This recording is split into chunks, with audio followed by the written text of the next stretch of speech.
오늘 무슨 일이 있으셨어요? 표정들이 많이 안 좋으신데. 비가 와서 그러시나요? 예. 밖에 나가서 누가 춤추면 다 바로 갤 텐데. 예. 비가 오면 참 우울한 분도 있고요. 비가 오면 행복해하는 분들도 있습니다. 상황에 따라 본인의 그 성격에 따라서 여러 가지 그 상황들이 각각 다르게 다가오는 것을 보게 됩니다. 저는 비가 오면 참 좋아합니다. 비가 오면 참 좋습니다. 어떨 때 제가 지금은 비를 맞고 다니면 감기 걸리기 때문에 못 다니지만은 20대, 10대 때, 20대 때는요, 비가 오면은 미친 짓을 많이 했습니다.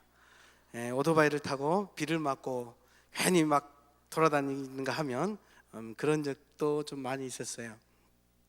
다른 사람들이 볼 때는 날구지하고 있는 건데, 그래서 그 다음날 비가 갰는지도 모르겠어요. 하여튼 이제 그렇게 비를 좋아합니다. 근데 요즘은 비를 좋아하긴 한데 맞고 다니지는 못하겠어요. 머리가 빠질까봐 두려워서. 자, 오늘 말씀은 시편 121편 우리가 보면은 121편 위에 보면은 뭐라고 가로에 글씨가 적어져 있나요? 성전에 올라가는 노래라고 적어져 있죠. 성전에 올라가는 노래. 이스라엘 백성들이 예루살렘을 향해 집에서 순례를 가면서 불렀던 노래가 바로 121편입니다. 그러니까는 이스라엘 백성들이 예루살렘까지 가는 과정 속에 여정 속에서 여러 가지 많은 어려운 위기들이 있었는데 그 위기 가운데서 하나님께서 지켜주시기를 간절하게 원하는 마음으로 또 하나님께서 지켜주실 것이라는 확신을 가지고 불렀던 노래가 바로 121편입니다. 자, 그럼 오늘 읽었던 본문을 한번 살펴보면은, 오늘 본문을 자세히 살펴보면은 계속해서 반복되고 있는 단어가 있습니다. 그 단어가 뭡니까? 어쨌다고요? 지키셨다는 거. 지키셨다. 지키고, 지키다라는 단어가 반복해서 나오는데요, 6번에 걸쳐서 나오는 것을 보게 됩니다. 성경에서 반복해서 이렇게 표현되고 있는 단어들은 어떻게 보면은 하나님께서 또 이 기자가 이 시편을 썼던 이 시인이 무엇인가 강조하고 싶고 전하고 싶어하는 의도가 거기에 포함되어 있는 경우가 참 많습니다. 오늘 시인도 또한 동일하게 이렇게 반복해서 한 이유가 분명하게 있습니다. 그 이유는 다른 것이 아니고요, 하나님의 보호를 그 보호가 완전하시다는 것을 우리에게 알리고 싶은 그 마음에 이렇게 계속해서 반복해서 설명하고 있는 줄 믿습니다. 그러니까 하나님께서 우리를 지키시고 우리를 보호하시는데 그 하나님의 지키심이 불안한 것이 아니라 완전하시다는 겁니다. 아멘. 자, 그래서 시편 1절로 2절을 통해서 시인은 뭐라고 고백하냐면요, 내가 산을 향하여 눈을 들리라. 나의 도움이 어디서 올까? 나의 도움은 천지를 지으신 여호와에게서로다 하고 고백합니다. 자신을 도우실 분이 여호와 하나님이시며 바로 그분이 천지를 지으신 분이심을 고백하는 것입니다. 다시 말해서 창조자이신 하나님의 능력의 손에서 나오는 도움만이, 이 도움보다 더 안전한 도움은 이 세상에 없다는 것입니다. 시인은 자신이 걸어가는 순례의 여정 가운데서 도움이 자신의 능력이나 주위에 있는 사람들에게서 나오는 것이 아니라 오로지 하나님에게서 그 도움이 나오는 것임을 분명히 알았고 그 사실에 대해 그의 입술로 고백하고 있는 것입니다. 사랑하는 성도 여러분, 오늘 우리는 왜 이 자리에 우리가 앉아 있습니까? 무엇 때문에 하나님 앞에 예배를 드립니까? 하나님께 많이 유일한 도움의 손길이 있기 때문인 줄 믿습니다. 나를 도우실 수 있는 분은 오직 주님밖에, 하나님밖에 없기 때문인 줄 믿습니다. 이제 3절부터 시인은 구체적으로 하나님께서 어떻게 도우시는지에 대해서 이야기를 하고 있습니다. 우리 3절 4절 말씀 한번 같이 읽어보겠습니다. 여호와께서 너를 실족하지 아니하게 하시며 너를 지키시는 이가 졸지 아니하시리로다. 이스라엘을 지키시는 이는 졸지도 아니하시고 주무시지도 아니하시리로다. 아멘. 시인은 3절 4절을 통해서 먼저 뭐라고 이야기하고 있냐면요, 실족하지 않게 하신다고 말씀하십니다. 나를 지키시는 그 여호와께서는 나를 뭐하지 않게 하신다? 실족하지 않게 하신다. 여기서 실족이란 단어가 어떤 뜻을 가지고 있냐면요, 잘못 디디다, 비틀거리게 하다라는 뜻을 가지고 있습니다. 그러니까는 그가 이제 예루살렘을 향해서 가는 여정 가운데 잘못 디뎌서 넘어질 수도 있고 위험을 만나서 환난을 만나서 쓰러질 수도 있는데, 이러한 상황 가운데서, 이러한 인생의 여정 가운데서 어려움을 만났을 때 나를 쓰러지지 않도록, 나를 넘어지지 않도록 하나님께서 버팀목이 되어 주시겠다라는 것입니다. 아멘이십니까? 아멘이십니까? 모든 생명까지도 하나님께서 나를 지켜주시겠다는 그러한 확신이 이 시인에게는 있었던 것입니다. 그리고 시인은 또 고백하는데 뭐라고 고백하냐면요, 4절을 보니까 그 하나님은 졸지도 않으신다라고 이야기를 하고 있어요. 뭐 하지도 않으신다고요? 졸지도 않으신다라고 말씀하고 있습니다. 졸지도 않으시고 주무시지도 않는 분이시다라는 겁니다. 당시 순례의 길을 행하던 사람들은요, 밤에 무리를 짐승으로부터, 자신들을 짐승들로부터 보호하기 위해서요, 순번을 정해가지고 불침번을 서기도 했습니다. 아니면은 그것도 안 돼, 더 이제 다른 사람들은 자신들을 호위할 수 있는 사람들을 돈을 주고 샀어요. 그리고 데리고 그렇게 순례의 길을 떠났습니다. 그리고 그들로부터 자신을 지킬 수 있도록 그러한 일들을 했습니다. 그렇지만 그들도 사람이기 때문에 조는 경우가 있었습니다. 시인은 이러한 불침번들은 졸지라도 이스라엘을 지키시는 전능하신 하나님을 결코 주무시지 않으신다라고 말하고 있는 것입니다. 졸음과 잠은요, 인간이 연약하기 때문에, 그 한계가 있기 때문에 우리에게 찾아오게 됩니다. 이 졸음과 잠은 또한 인간의 연약함과 한계를 분명하게 보여주고 있는 것입니다.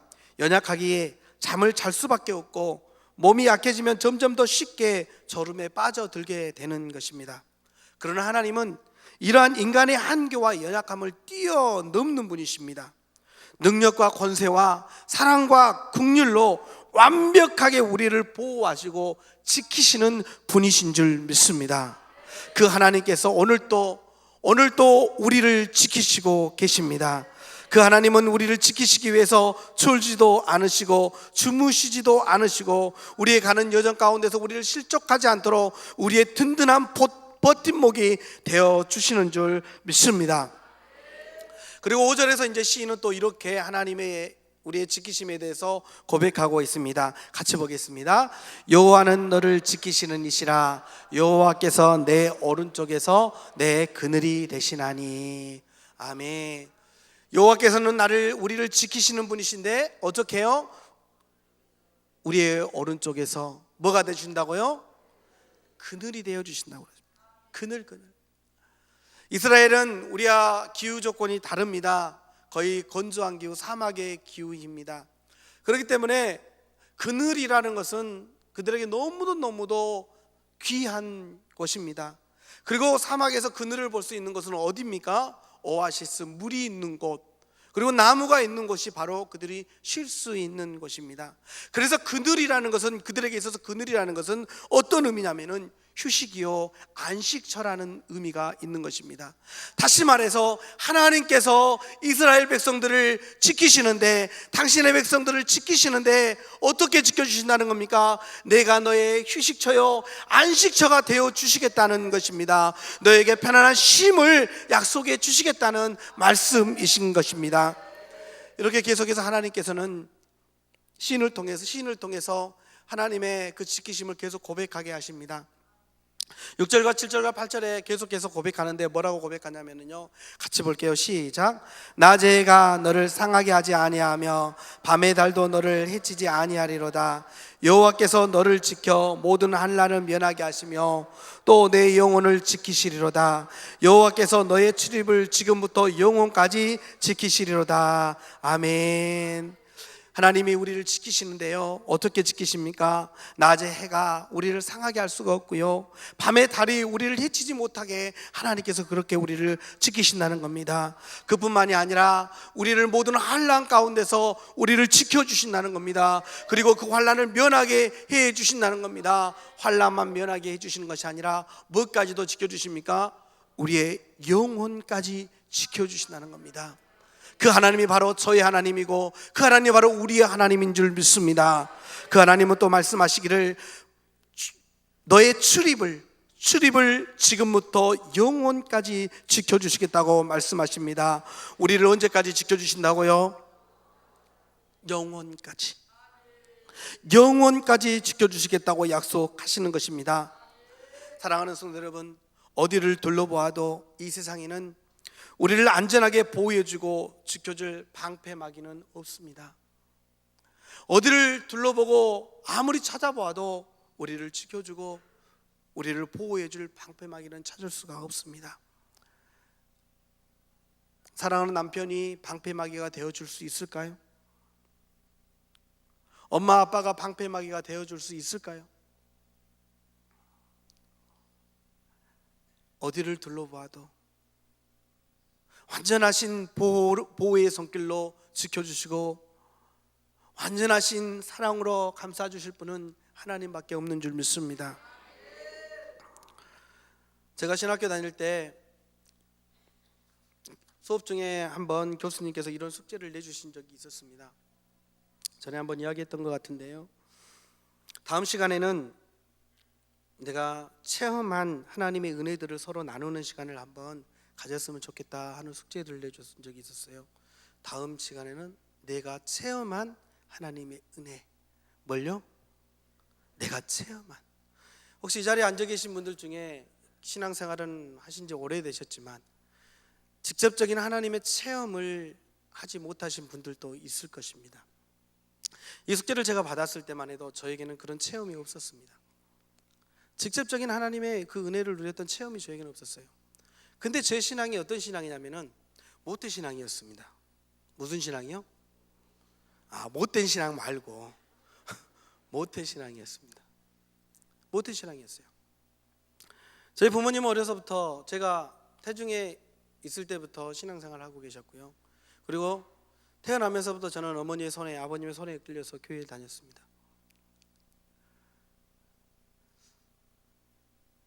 그런데 아무런 체험이 없었습니다. 아무런 체험이 없었어요. 신앙의 체험이, 뜨거운 체험이 하나도 없었어요. 그러니까 이 숙제를 내줬으니 제가 학교 가고 싶었겠어요? 안 가고 싶었겠어요? 가고 싶었을까요? 안 가고 싶었을까요? 안 가고 싶었습니다. 한번 땡땡이를 쳐 불어 말어 하면 고민도 했고요, 이제 좀 한번 스토리를 한번 막 거창하게 한번 써서 한번 이야기해 볼까 또 생각을 했어요. 근데 그건 안 되더라고요. 거짓말이잖아요. 안 되더라고요.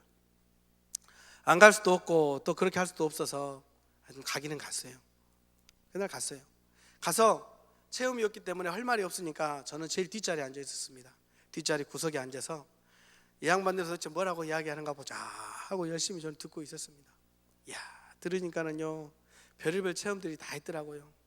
하나님께서 그들에게 은혜를 주시는데 여러 가지 많은 방법들로 은혜를 주시더라고요.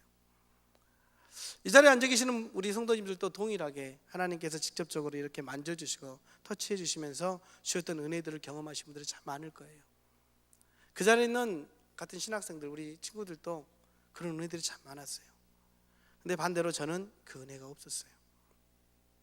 신학교엔 갔지만은 그런 특별한 은혜가 저에게는 체험이 없었습니다. 참 아이러니하죠. 그때 한 전도사님이 나가셔서 이런 이야기를 하는 거였습니다. 저는 모태신앙입니다. 뭐라고요? 모태신앙입니다. 제가 모태신앙입니다. 저에게는 특별한 체험이 없습니다. 뭐라고요? 특별한 체험이 없대요. 죄가 있어요, 없어요? 없어요. 똑같죠. 똑같아요. 그러니까는 귀가 더 솔깃해지는 거예요. 솔깃해지는 거예요. 근데 그러시면서 그분이 하는 이야기가 이렇게 말씀하시는 거였습니다.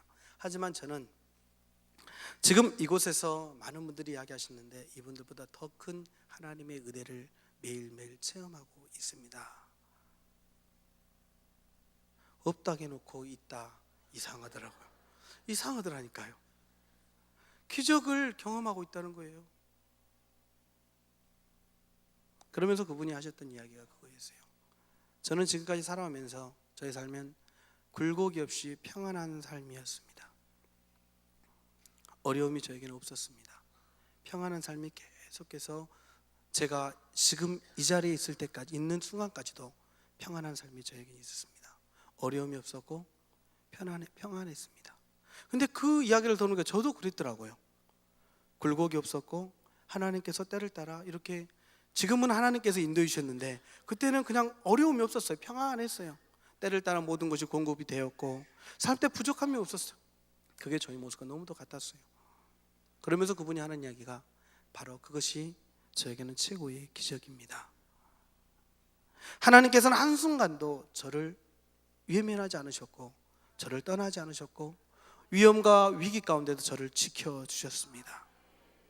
그게 저에게는 최고의 기적입니다. 하나님의 은혜입니다.